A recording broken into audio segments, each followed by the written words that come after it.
Hey guys, welcome back to the channel. We are bringing a car back to the channel. We've actually kind of been storing this one since the last video, and we really don't have enough content on it for considering the amount of work that we've done to it. So today, this is gonna be like an update and a project install for the New York VMP car. You guys seen a little bit of it of disassembly. I have not really finished the video that Dan recorded for putting the blower on it. Here's what the engine bay is looking like now. You can see what today's project might be in relation to, since we have the crossbar on it. But the VMP and everything is looking awesome. We got all the tanks powder coated. I mean, the engine bay is looking sick. I mean, pretty much the whole top end is done on this thing. Looks awesome. I'm happy with it. Dan, you happy with it? Yep. Clean. Yeah, I mean, it just looks super good. You know, complements each other. Yeah, I'm considering changing the fuel lines, but with the EGR how it is, it's kind of difficult. So we're kind of thinking about remapping those out, but otherwise, it looks sweet.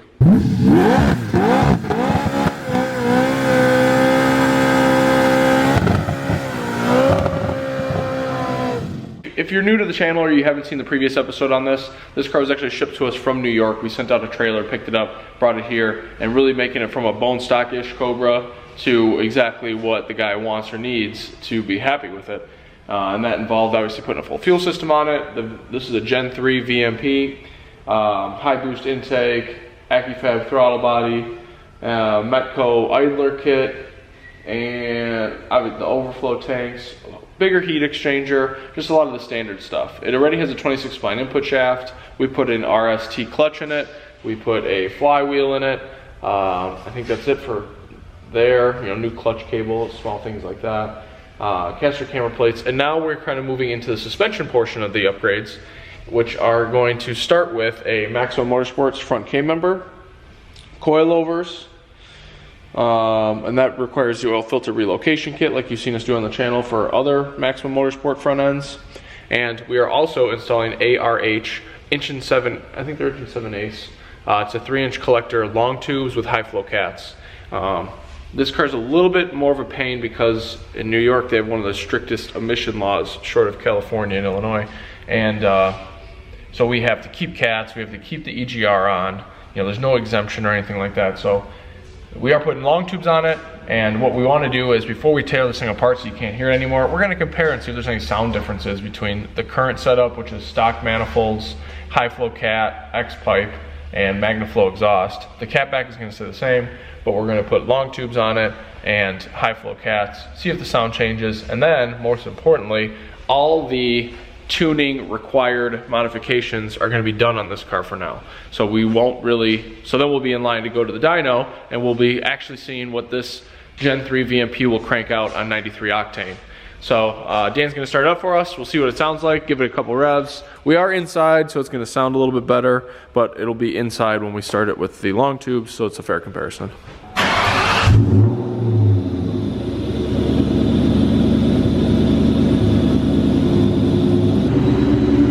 I like the Gen 3 VMP because it makes a lot more noise than the Gen 2. You can hear that idle a little bit better, but when you rev it, you can really start to hear it. Unlike the Gen 2, which is pretty silent unless you're running a lot of boost. But the engine sounds really good. The injectors are a little bit noisy, but that's pretty common for a 1050X.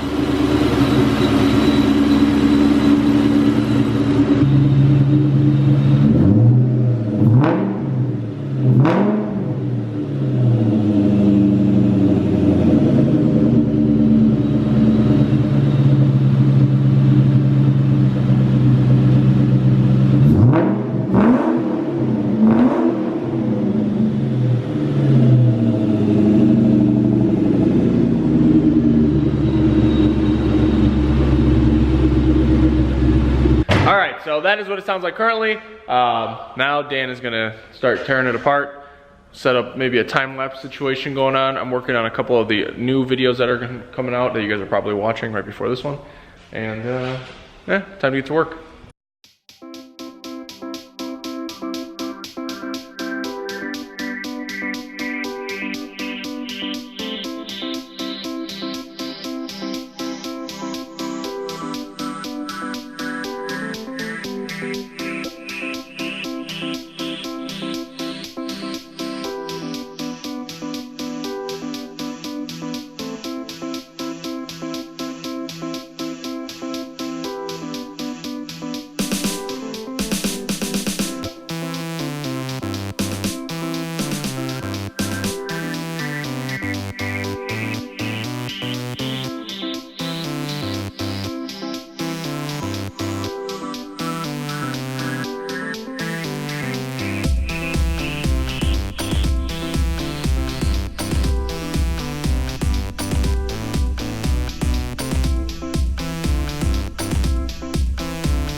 Got it all torn apart. K-member is out. Engine is held up. Exhaust is all, I mean not all off obviously. Cat bag is still there, but. Got the X pipe off. Power steering's all good. Steering rack, steering shaft's all good. Everything's hanging nice. Next we're just gonna zip those old crusty things off and show you some new good shiny fun stuff.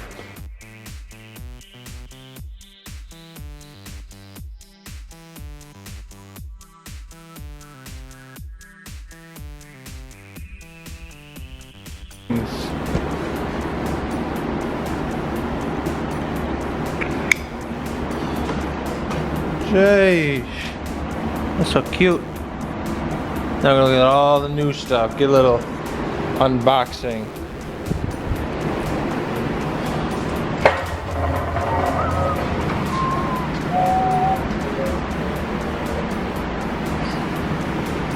What do we got? Engine 7/8, like Nick was saying before, to 3-inch collectors with cats. So we're gonna do a little unboxing here and show you all the goodies.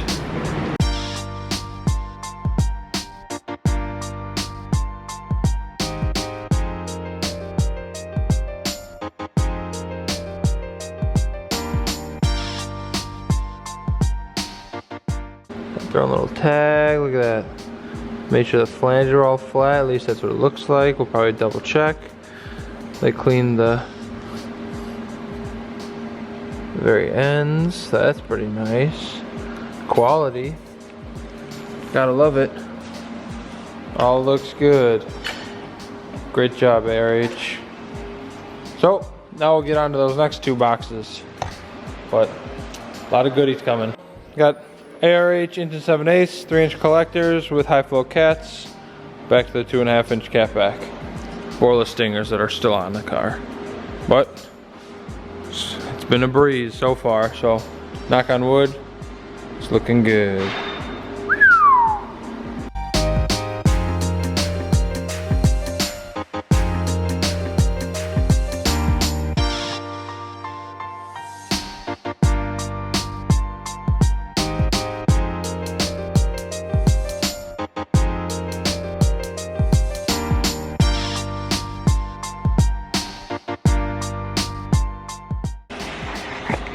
And there's all the new goodies. Pretty much the whole front end kit. Minus catch camber plates because we already did that, and the bump steer kit. So Got the front coilover conversion kit, hyper coils. There's the sleeves, sway bar pieces, components, end links, bushings, relocation kit, solid steering shaft, which unwrap, wipe down, you paint it so it doesn't rust. We got solid rack bushings, K-member setup stuff, polyurethane bushings for the front control arms. Like I said before, non-offset. It makes it sit nice and center in the wheel well and looks really good on the car. Obviously K-member support brace. And then, like we said before, we got the 3-inch X with cat high flow cats and the ARH long tubes. Look at all those goodies. New York car's getting some love over there, that's for sure. She's gonna sound wicked. Can't wait to see how she handles too. It'll be good, because you know, I love all this stuff on my car. I don't have long tubes, but everything else I do. And what can I tell you? It's a great improvement over stock. But now we're gonna start putting her all back together. Looking all sad up there. But you interrupt the video yet? Looks great. I'm interrupting. Taking over, guys. Woo! Get a nice sneak peek at what is going on here. Oh my God, it's crazy. Okay, it's Lacey. All right, this update coming to you live due to a Facebook comment that says we have to have detail on installing the headers. And with good reason, they're kind of a pain in the ass so far. So Dan's been working on it for the last couple hours. And some major information. Now we're doing this on the lift. We have all the proper tooling to make this as easy as possible, and it's still a pain. So the guys who have done this in your garage, kudos to you. But we are gonna be reusing the factory gaskets. We cleaned them up. You can see that these two studs are ground down because they hit the headers, so you'll probably have to modify those. We removed the entire K-member, motor mount, starter, disconnect the battery, obviously, to start. And then we lowered the engine down pretty far to get the headers up in. The main problem being the passenger side, because this header primary right here like fights you on the frame rail. So we have it lowered down, push that in, and then we'll raise it all back up, obviously, to set. Now the current problem is getting all the hardware on the driver's side one, which resulted in grinding down two studs, and this EGR tube does not line up. Now I have it loose on the top because we'll probably be removing it, taking a section out, re-welding it, re-bending it, and doing goofy stuff because we need to keep the EGR on this car. So if you have to keep EGR on your car, it's probably not an easy project.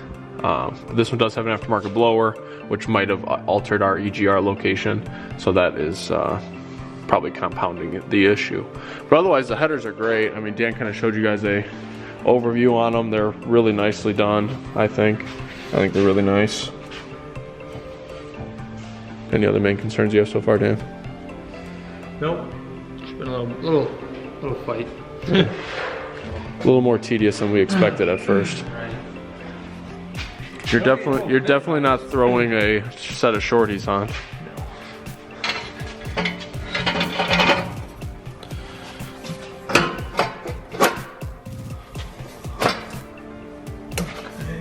Are you clear? Yeah. Nice.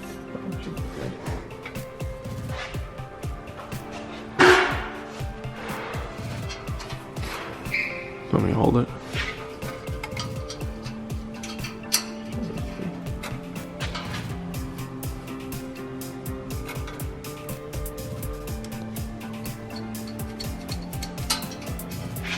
And just so you guys know, this is not our only support on the engine. We have it supported from the top also.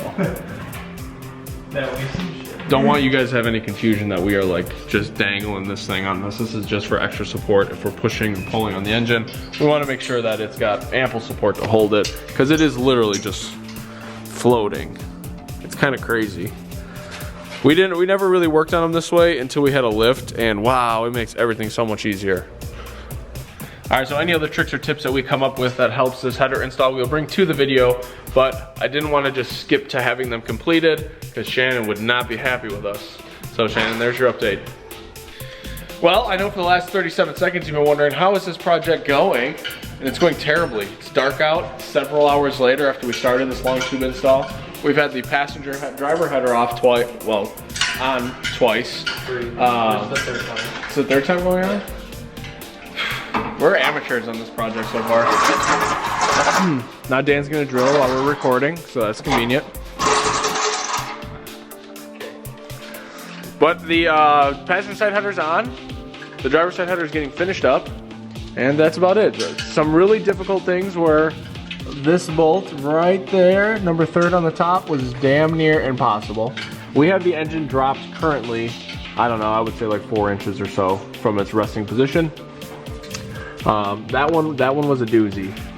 And then on the driver's side, thing to note is that you have to slip the dipstick in As it's going on.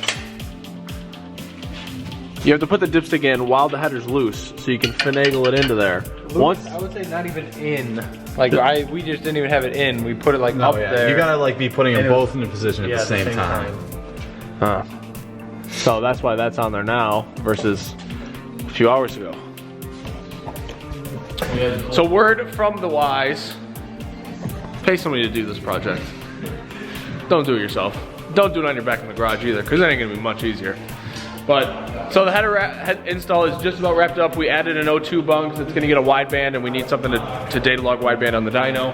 So we added an O2 bunk to the driver's side. They're all tight. We reused the Ford gaskets, we cleaned those up. I think we told you that already, but we're all done with the headers. Gonna tighten that up, and yeah, we're beat up. My hands are killing me from this project. So anyway, we will bring you guys an update once we have the K-member in and the engine nestled back on that. Other than that, we're done with the headers. Alright guys, we are going to actually wrap up this video here and pick up with this header install and the rest of the K-member install on the next video. So make sure you subscribe down below, and we'll see you guys in a couple days.